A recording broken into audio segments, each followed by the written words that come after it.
Olá, queridos amigos e amigas, minha família querida do YouTube, que todos os dias estão comigo através dos vídeos e dos livros que posto no meu canal. Gostaria de partilhar com vocês mais um livro de minha autoria, pesquisado na Palavra de Deus, que é a Bíblia Sagrada. E o nome dele é Você está sofrendo ataque espiritual? Então, vamos ao livro. Não temas, eu combato por ti. Este estudo poderá te levar a viver e desfrutar os milagres de Jesus Cristo. Desejo que o Espírito Santo abra seus olhos e sua mente, desperte o seu espírito dentro de você e assim você poderá voar mais alto, transformando tudo ao seu redor, sendo um templo para o Espírito Santo. Então vamos a alguns questionamentos e algumas respostas. Qual é o verdadeiro nome de Deus? Ieha, Javé, Jeová, são os nomes em português para designar Deus em hebraico. Ambos são traduções possíveis para o tetragrama hebraico. Ieha, eu sou o que sou. Nos dois casos, o significado remete ao Senhor, Deus, Criador eterno, que é o que é revelado através da Bíblia Sagrada. Quando Deus der a você riquezas, o que fazer? Se Deus der a você riquezas e propriedades e deixar que as aproveite, fique contente com o que recebeu e com o seu trabalho. Isso é um presente de Deus e você não sentirá o tempo passar, pois Deus o encherá, você, seu coração, seu espírito, com alegria e paz. O que entendemos por ter os frutos do Espírito Santo? O fruto do Espírito é uma seleção de virtudes produzidas pelo Espírito Santo na vida daqueles que foram feitos novas criaturas. Esse fruto resulta em uma conduta de vida íntegra e de acordo com a vontade do Criador, Deus. Quais são? Quem não der fruto será cortado? Na Bíblia diz assim: toda árvore que não dá bons frutos é cortada e jogada no fogo. E o que é que agrada a Deus? Um coração inteiro. Isso está em 2 Coríntios, 2 Crônicas 25, do 2 ao 3. Uma pessoa que tem um coração inteiro para com Deus é aquela que lhe entregou verdadeiramente o seu coração. Faremos alguns tópicos anteriores para que possamos entender o que realmente são os ataques espirituais. Então, o que Deus criou, Ele inicia dizendo: haja luz, diferenciando o dia da noite. No segundo dia, Ele segue com a criação do céu, o dividindo das águas. No terceiro dia surge a terra e as árvores que irão fornecer os frutos. No quarto dia são criados o sol e a lua para que governassem o dia e a noite. No quinto dia, Deus criou os animais aquáticos para povoarem rios e mares e as aves para voarem no céu. No sexto dia, Deus criou os animais terrestres, fez também o homem e a mulher segundo sua imagem. E no sétimo dia, Deus, vendo que sua criação fora perfeita, descansou, abençoando e santificando este dia. Em Hebreus 3, 5 e 6, nos diz assim: Moisés foi fiel como servo em toda a casa de Deus, dando testemunho do que haveria de ser dito no futuro. Mas Cristo é fiel como filho sobre a casa de Deus, e essa casa somos nós, se é que nos apegamos firmemente à confiança e à esperança da qual nos gloriamos.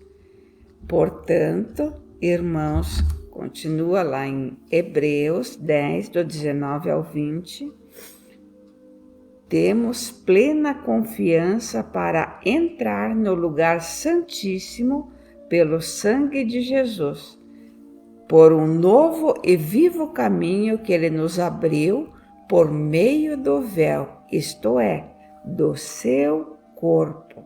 Temos, pois, um grande sacerdote sobre a casa de Deus. Assim, aproximemo-nos de Deus com um coração sincero e com plena convicção de fé, tendo os corações aspergidos para nos purificar de uma consciência culpada e os nossos corpos lavados com a água pura, que fomos lavados com o sangue de Jesus.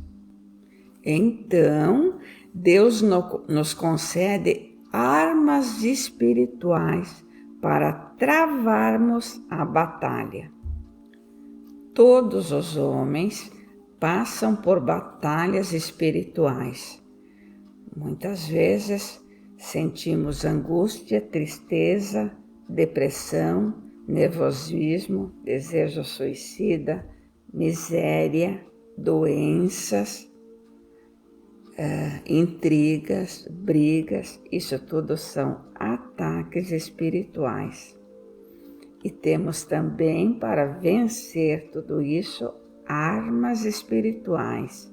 Efésios 6,11 nos diz assim: Ele os incentiva a se despojar do velho homem, os antigos pecados, entre aspas, e revestir-se do novo homem, e se torna por meio de Cristo. Então, através de Jesus, quando aceitamos Jesus, nós somos transformados nesse novo homem. Ele aconselha as esposas, os maridos, os filhos, os pais e os servos, os mestres, enfim, todas as congregações. Ele incentiva os santos a revestirem-se de toda a armadura de Deus. O que é ser revestido pelo Espírito Santo? Significa vestir novamente ou vestir por cima. Antigamente, quando os soldados iam para as batalhas, além de suas roupas de baixo, eles vestiam malhas de material resistente e couraças para evitar serem atingidos por flechas ou lanças que causavam a morte de muitos. E nós, humanos aqui na Terra, para vencermos as batalhas espirituais, só conseguiremos vencê-las se estivermos revestidos do poder do alto, do poder do Espírito Santo. O Espírito Santo nos edifica, nos guia e nos instrui. Se você, por exemplo, aceitou Jesus como seu Salvador, o Espírito Santo já habita em você.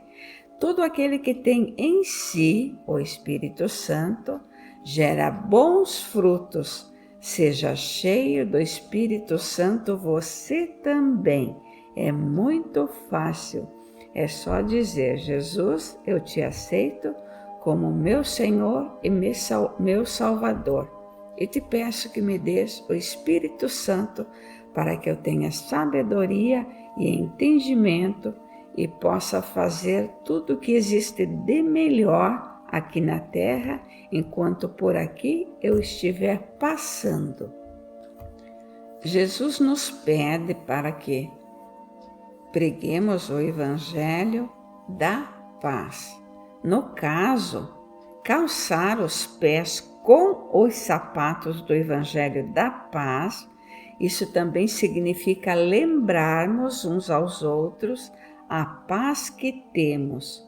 Muitas vezes podemos ficar atolados nas preocupações deste mundo, que são as doenças, as dificuldades financeiras, os atritos, os tumultos entre famílias e até mesmo com estranhos.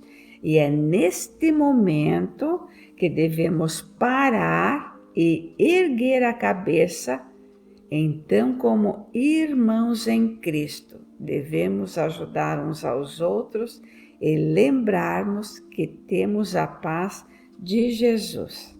Simbolicamente, na Bíblia, ela nos fala de sandálias. Mateus 3:11, Macabeus 1:7, Lucas 3:16 e João 1:27 diz assim: desatar as correias das sandálias ou levá-las, entre aspas, parece ter sido um sinal de inferioridade, talvez o ofício do mais humilde escravo da casa. Então seria isso, termos humildade. Acha-se o termo somente em alguns lugares das Sagradas Escrituras. Foi uma fome do sapato usado no Oriente e era em geral a de uma sandália, constava de uma sola de couro ou de madeira atada aos pés através de correias. Assim eram as sandálias na Bíblia. Efésios 6:13 nos diz assim: e calçados os pés na preparação do Evangelho da paz. Portanto, tomei toda a armadura de Deus para que possais resistir no dia mau e, havendo feito tudo, ficar firmes. Efésios 6:1. Filhos, obedecei a vossos pais, segundo o Senhor, porque isto é justo. O primeiro mandamento, acompanhado de uma promessa, é: honra teu pai e tua mãe, para que sejas feliz e tenha longos dias sobre a terra. Pais, não exaspereis os vossos filhos, pelo contrário, criai-los na educação e doutrinas do Senhor. Servos, obedecei aos vossos senhores, senhoras temporais, com temor e solicitude de coração sincero, como o Cristo. E calçados os pés com a preparação do Evangelho da paz. O amor, como não são famosos os teus pés, calçados com delicadeza, sandálias, ó filha de príncipes. Estes são os 6 elementos da armadura de Deus. Vejamos um por um. Primeiro, o cinto da verdade. A verdade liberta. O cinto une a armadura. A verdade lhe une com as bênçãos de Deus. Jesus é a verdade e suas palavras verdadeiras estão escritas na Bíblia. Segundo, couraça da justiça. Jesus é sua justiça. A couraça protege seu coração. A justiça de Jesus lhe protege do pecado. Quando você se arrepende de seus pecados e dedica sua vida a Jesus, ela apaga a injustiça do pecado do seu coração. Terceiro, sapatos da prontidão do Evangelho da paz. Deixe que Deus guie seu caminho. Os sapatos protegem os pés. O Evangelho da paz protege o seu caminho.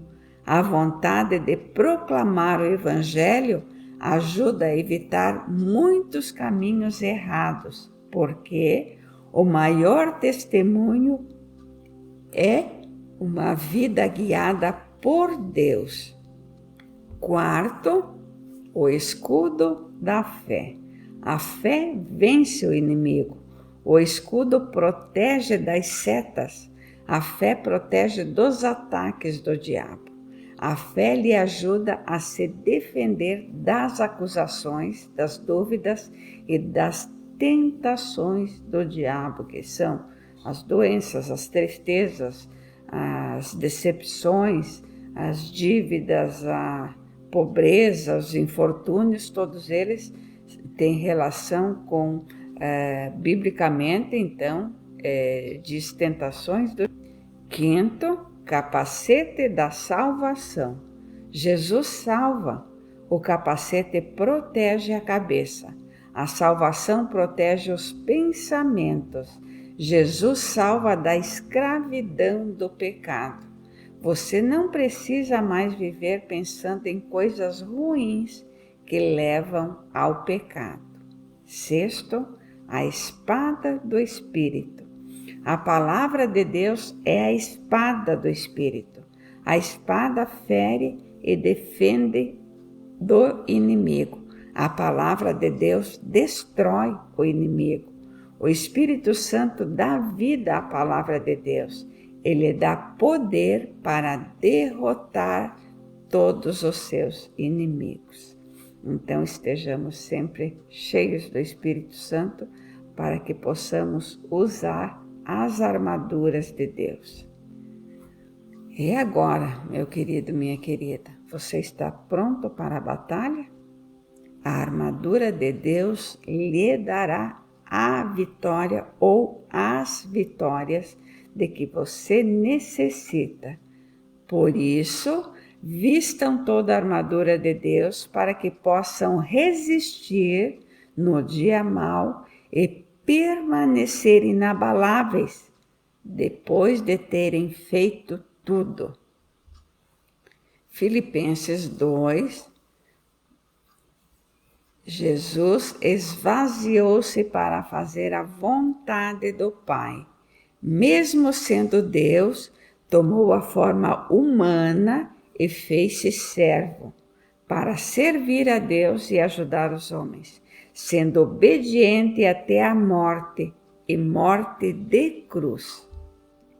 No livro de João 8:58 está escrito assim: Disse-lhes Jesus: Em verdade, na verdade vos digo que, antes que Abraão existisse, eu sou.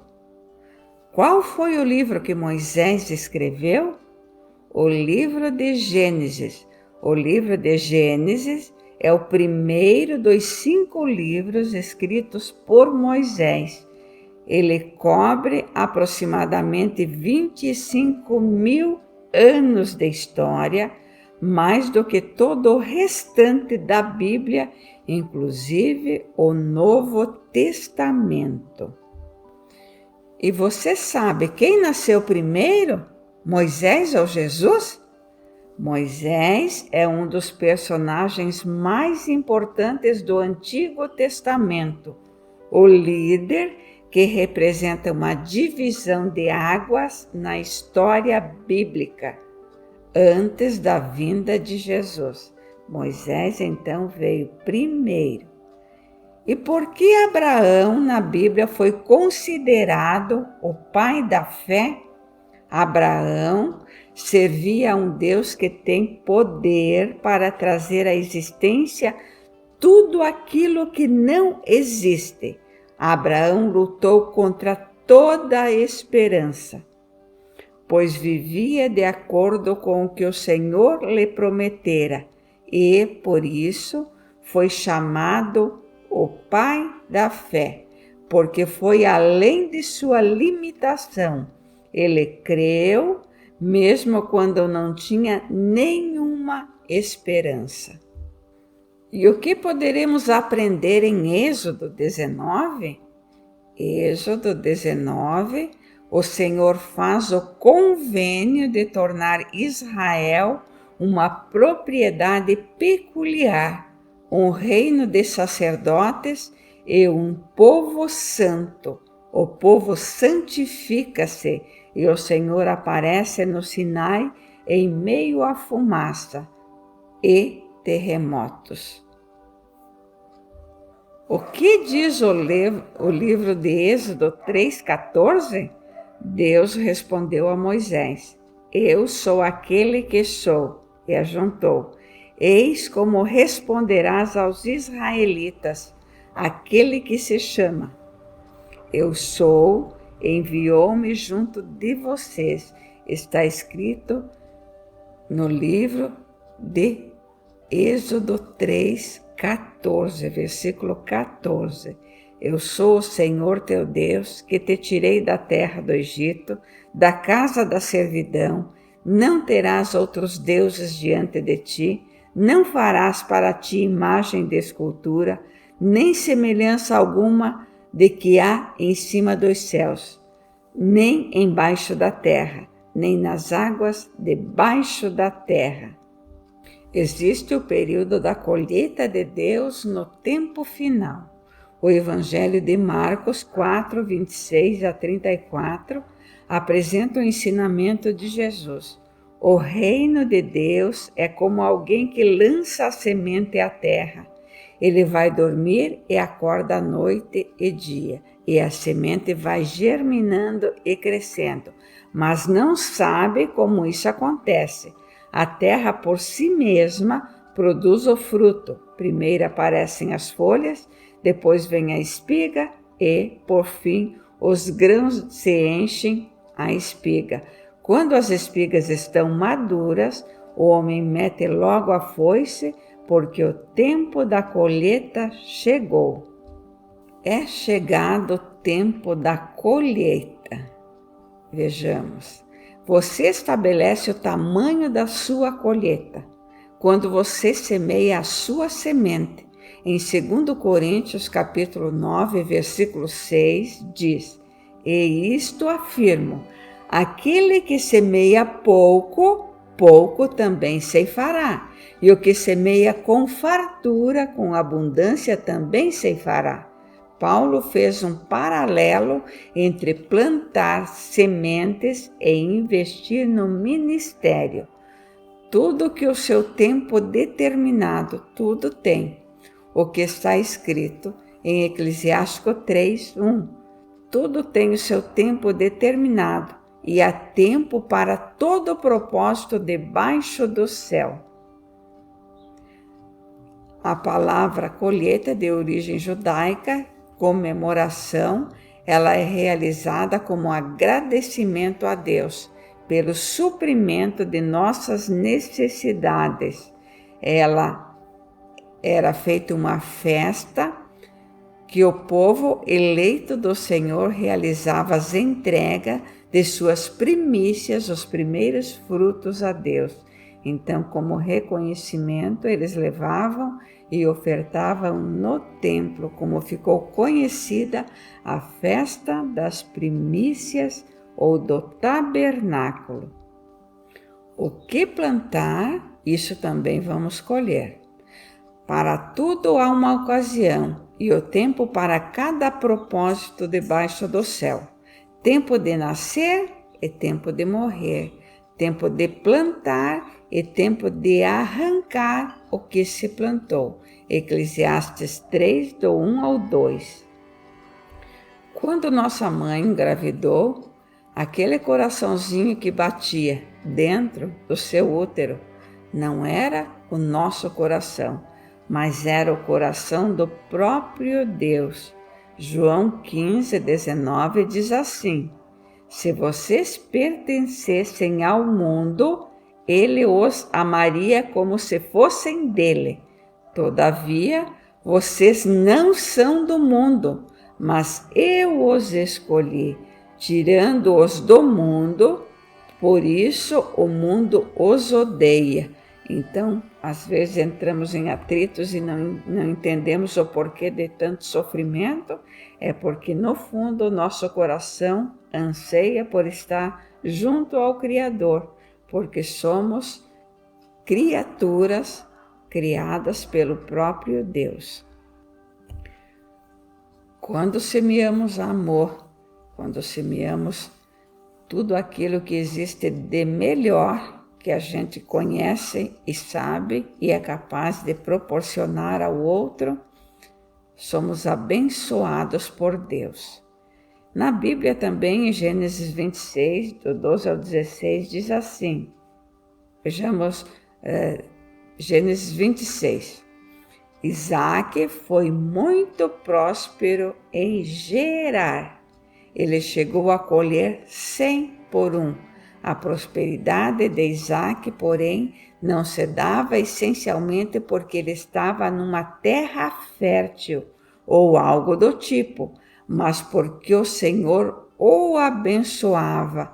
Então, todas as vezes que fazemos a vontade de Deus, que somos bons com os nossos companheiros, com os nossos amigos, com os nossos familiares, com as pessoas de que necessitam de nossa atenção e amor, nosso carinho, Deus nos abençoa.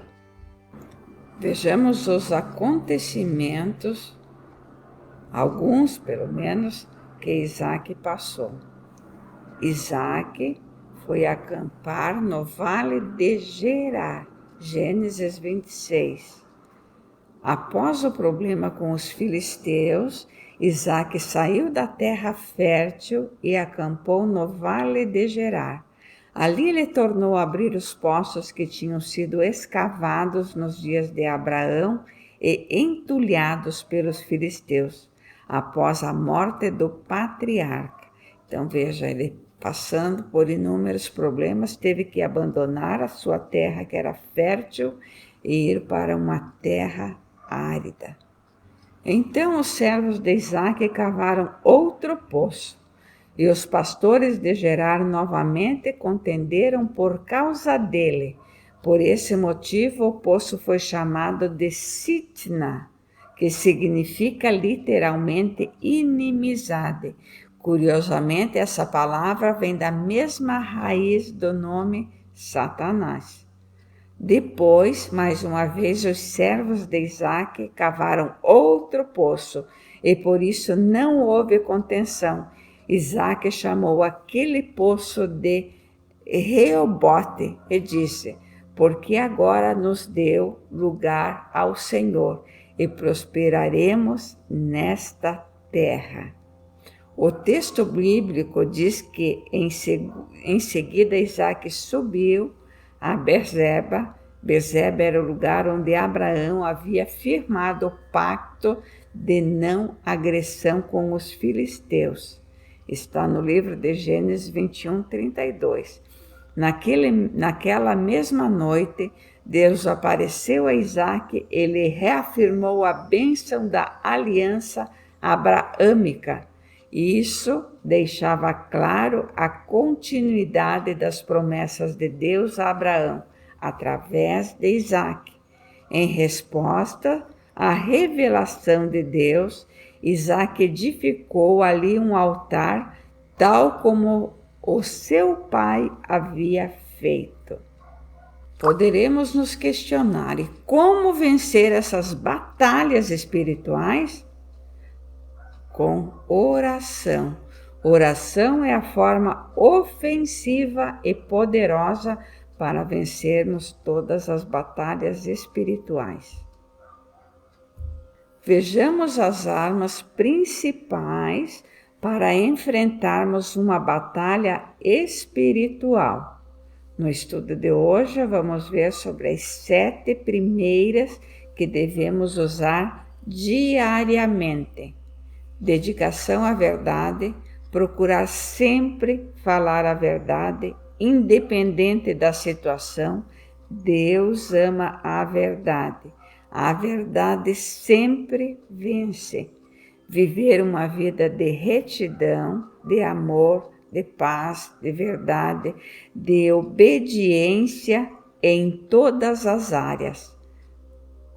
Proclamação do Evangelho da paz, pregar em todos os lugares e para o máximo de pessoas, viver a fé no dia a dia, na família, no trabalho e crer para ser. Devemos sempre viver a fé no nosso dia a dia, no meio familiar, no nosso trabalho e sempre crermos sem ver.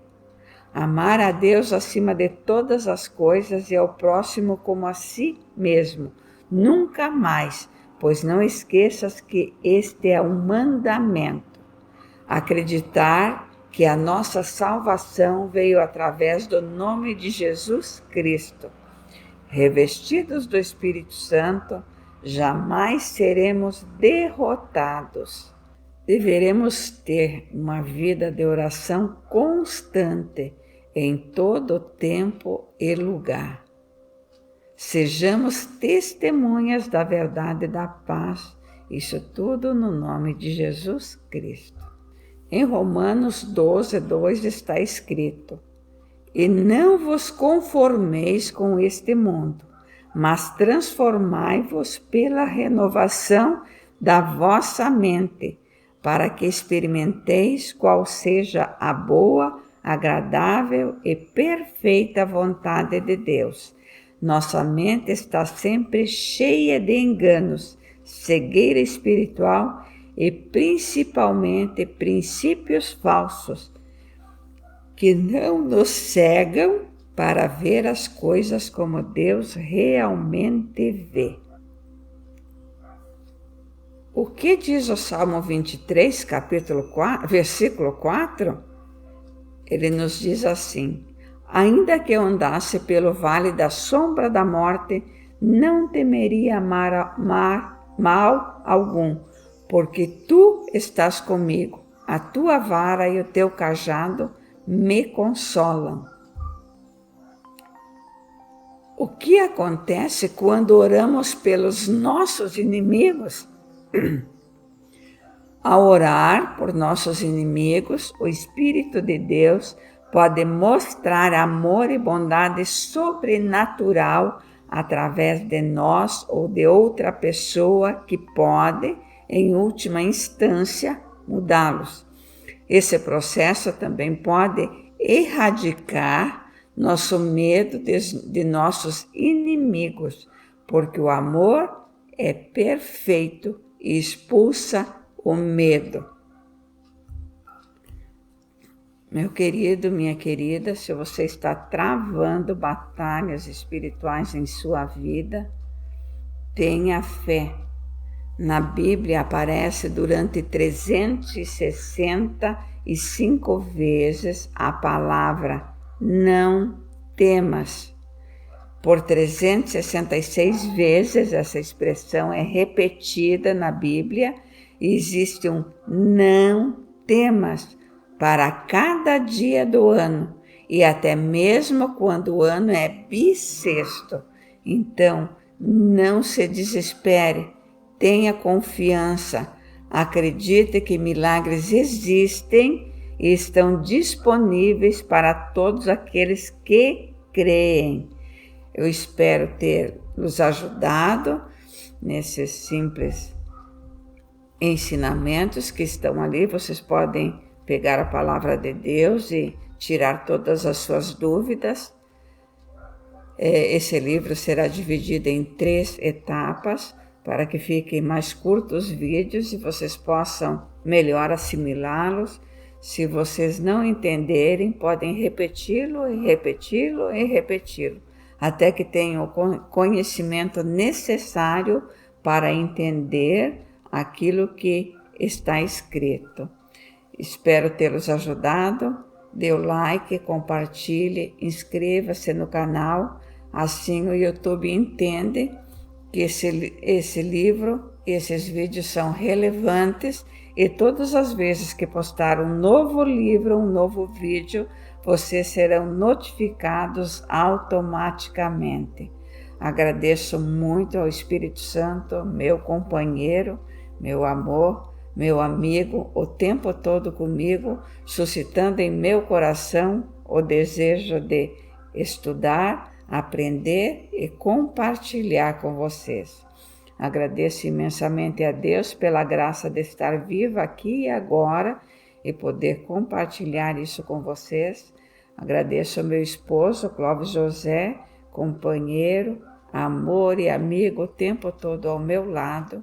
Agradeço ao meu filho Luciano, meu filho, meu amor, meu companheiro, no dia a dia me incentivando a escrever, me ajudando a postar os vídeos no meu canal do YouTube.